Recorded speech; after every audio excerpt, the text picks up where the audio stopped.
सावन के सोमवार व्रत का रहस्य और महत्व। नमस्कार शिव भक्तों, क्या आप जानते हैं कि सावन के सोमवार सिर्फ एक व्रत नहीं बल्कि शिव भक्तों के लिए एक दिव्य अवसर है जब स्वयं महादेव अपनी कृपा से जीवन को पवित्र और सफल बनाते हैं।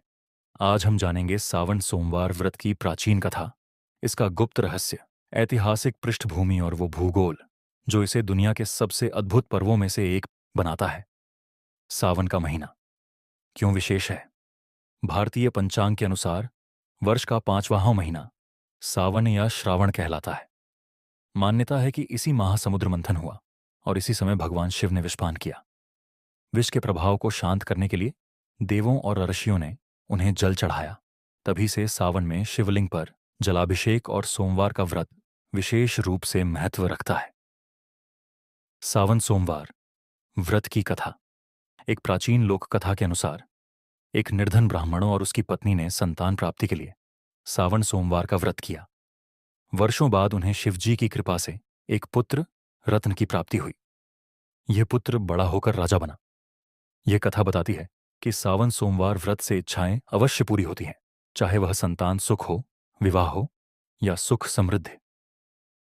रहस्य और आध्यात्मिक विज्ञान। आध्यात्मिक दृष्टि से यह व्रत मन को संयमित करता है और चित्त को एकाग्र बनाता है। शिव ही योगेश्वर हैं और सावन में उनका ध्यान, उपवास और अभिषेक हमारे भीतर ऊर्जा को जागृत करते हैं। वैज्ञानिक रूप से भी वर्षा ऋतु में हल्का भोजन, उपवास और जलधारणा शरीर के लिए लाभकारी है। भौगोलिक और ऐतिहासिक महत्व। सावन का संबंध हिमालय से भी गहरा है। कहा जाता है कि पार्वती माता ने भी इसी मास में कठिन तपस्या कर शिवजी को प्राप्त किया। हिमालयी क्षेत्रों में कांवड़ यात्रा की परंपरा सदियों पुरानी है, जिसमें भक्त गंगा जल लाकर शिवलिंग पर चढ़ाते हैं। यह परंपरा भारत के भौगोलिक और सांस्कृतिक एकता का प्रतीक है, जब हजारों किलोमीटर दूर से जल लाया जाता है। व्रत की विधि। एक को ब्रह्म मुहूर्त में उठें, 2 स्नान करके स्वच्छ वस्त्र पहने, 3 शिवलिंग पर जल, दूध, बेलपत्र, शहद, दही और घी से अभिषेक करें।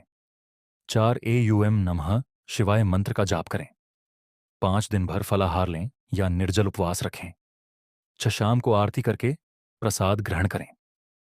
उपसंहार। सावन के सोमवार सिर्फ एक धार्मिक परंपरा नहीं, ये शक्ति है, ऊर्जा है और हमारे जीवन को शिवमय बनाने का माध्यम है। आइए इस सावन महादेव को प्रसन्न करें और उनके आशीर्वाद से जीवन को कल्याणमय बनाएं।